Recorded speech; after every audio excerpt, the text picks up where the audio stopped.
I, 17M, have discovered my father's kinks, against my will, over the past 6 months. It started when he gave me one of his old devices. It was an old iPad, and I mostly just used it to make digital art. It was still connected to his phone number, but I figured that shouldn't be a problem. I do not care one bit what my dad does with his messaging app. I just resolved to not look in there. Well, that worked quite well until I started getting notifications from his girlfriend while doing my art. Half the time, it was mild stuff, like planning dinner dates and talking about lingerie. Nothing of concern. But sometimes I'd see some blatantly sexual messages. I fixed this by turning off notifications. I didn't want to embarrass my dad by telling him that I'd been seeing all his clumsy sexts. A few times, when I got in the car, I'd see that his phone was connected through Bluetooth, and hear some frankly obscene noises through the speakers. Big-ass bottles of lube on the bookcase, where perhaps he assumes they're hidden in plain sight. But I figured, my dad is human too, he jacks it to hot MILFs like the rest of US, whatever. At some point, I started saving art reference images, memes, and other stuff in the gallery app. However, since this device was still connected to his Apple ID or whatever, I was treated to an array of interesting porn screenshots. Not normal stuff, either. I honestly wish it was just MILF porn or something like that. But no.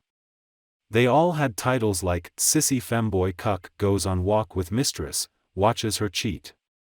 Every single one featured either femboys or trans women, usually with some horrific captions. So a few days later I asked him to unlink himself from the device. I tried to be normal about it. Didn't mention what I'd seen, but I have a feeling he knows. At least it was over. Problem solved, right?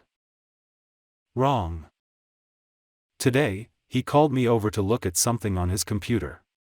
Gym schedule or whatever.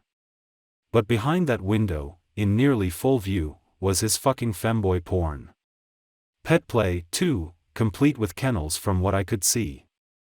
Now, I try not to kink shame, but this is really kinda ridiculous. Said computer is in the family room, for fuck's sake. What if my little sister sees? Jesus. I feel a little like a disappointed dad here. This man has been in comp sci his whole life, surely he would know how to cover his tracks. My mom walked in on me having sex with my girlfriend. I, 17M, was alone at my home. My mother was not supposed to be home for another 4 hours, so I called my girlfriend, 18F, over.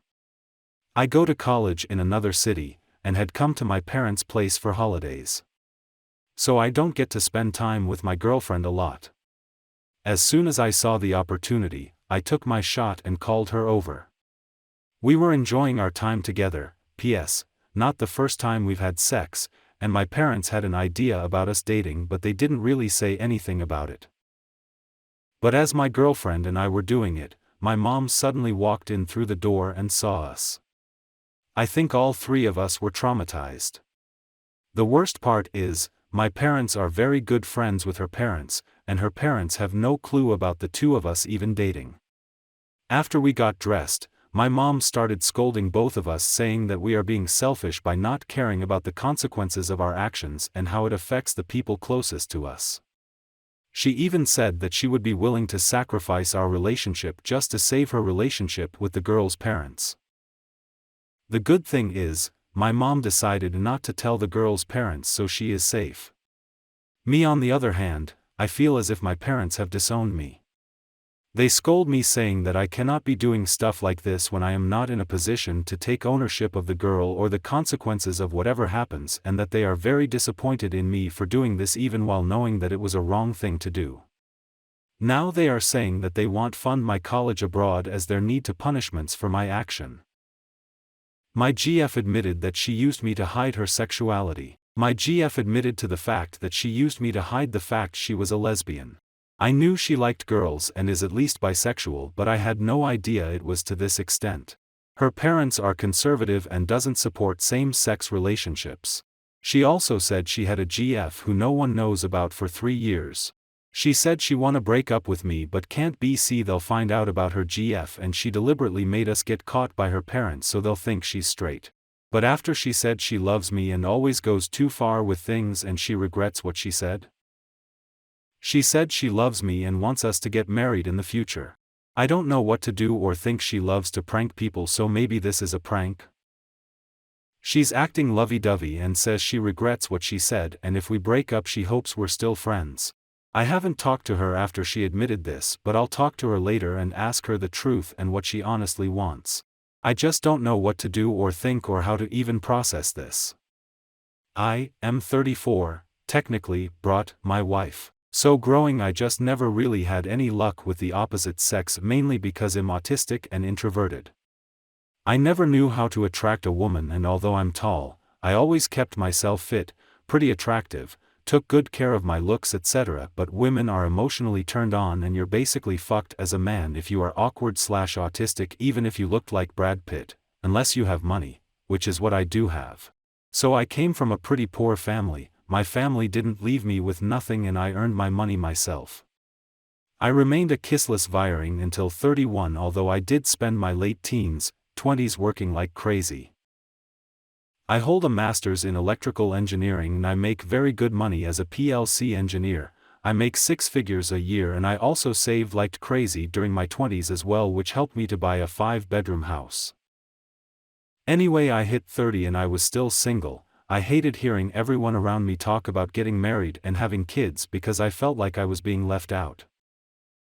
So I decided to give international dating agencies, fancy name for mail order brides, a go, and after a few weeks I was messaging this beautiful Colombian woman.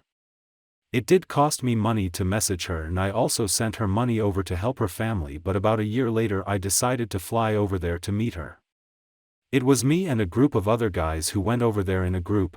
We also had translators, and at the event I ended up seeing the girl who I have been messaging.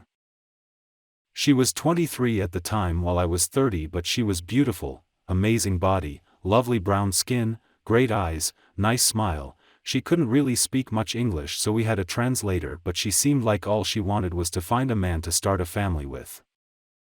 Anyway, long story short, about 6 months later she left Colombia to live with me, and since she has been here she has picked up English, got a job that she likes, and now is currently 6 months pregnant. When I found out she was pregnant I honestly cried at work because I've always wanted to become a father. I spent years being alone and seeing everyone else get married/having kids while I stood there being left on the shelf. I really can't wait to father my child. I kicked out my stepson because I caught him molesting my dog. NSFW. Throwaway because I don't want this on my main and really need to rant. I'm his stepdad. I married his mom 6 years ago and he's 19 now. He's not on the street, he's with his birth father. I've had my dog Mandy for 8 years. I've had her since she was a puppy and she's been in my life longer than my wife. I do care about my stepson, but he's a pretty fucked up kid and has made things hard on me and his mom for years. He dropped out of school, refuses to get a job or a driver's license, and sits up in his room all day playing games and jacking off, never cleans anything, constantly mouths off to me and his mom and acts out. I've always tried to be a good role model for him and tried to bond with him over the years, but it never works out. He's been in therapy, but that hasn't helped, and now that he's an adult I can't really force him to go anymore. Things have been tense for a long time because of him. We've been trying to get him to get it together, to no avail for years now. Last Thursday I caught him touching Mandy inappropriately with his pants down. I obviously didn't take that well. It quickly escalated into me yelling at him, and my wife heard the noise and she started crying when I told her what was going on. I told him to go to his room and start packing essentials. I told my wife he's no longer welcome in my house. She agreed. At the very least we needed a break. His dad lives nearby, and so after more prodding he packed some essentials while I called his dad. His dad isn't a bad guy necessarily, and he and I have tried to help the kid as best we can, and we try to get along just for his sake, even though my wife's marriage to him obviously went up in smoke. I told him what was going on and told him I can't have him in my house right now. He was speechless and I could tell it really shook him.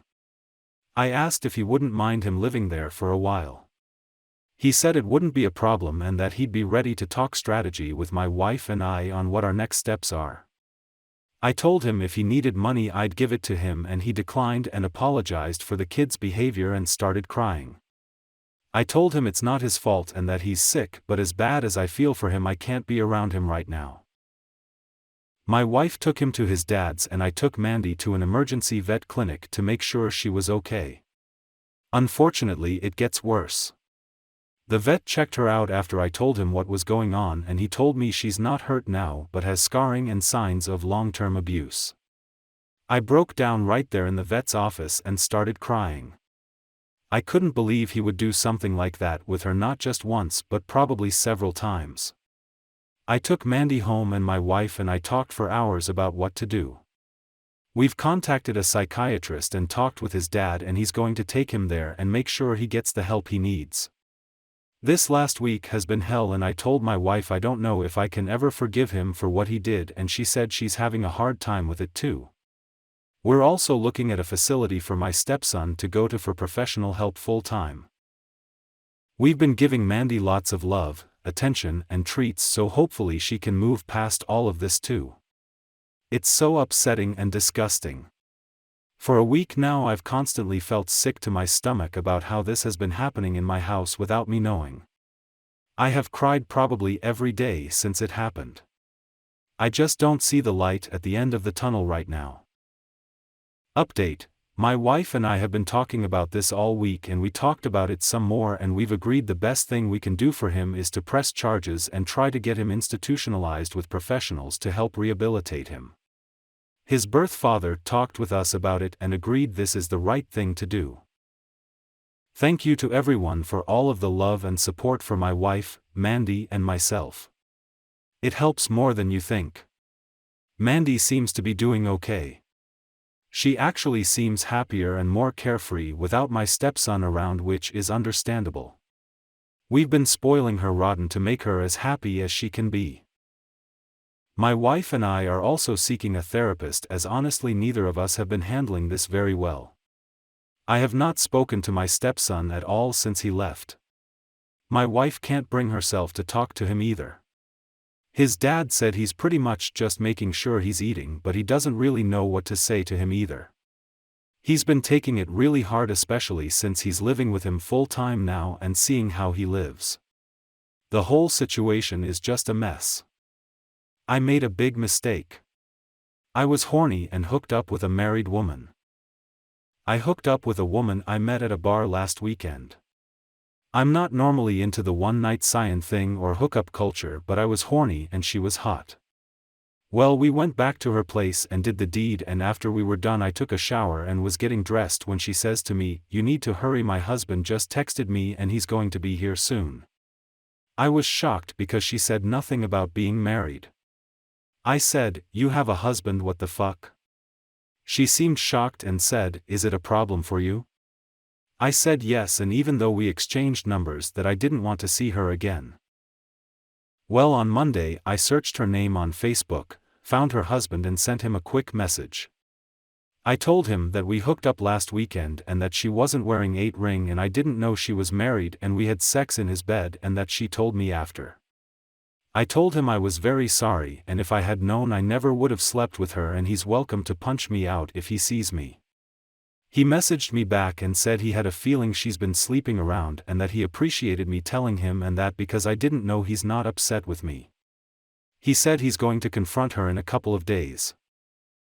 Today she texted me and was angry that I told her husband and that he's filing for divorce. I texted back, "Is that a problem for you?" and she has not responded. I still feel shitty, but I'm glad I told her husband. It felt like the right thing to do, and if I were him I'd want to know. My girlfriend talked me into trying pegging, but I really didn't like it and feel emasculated, and she's been teasing me about it.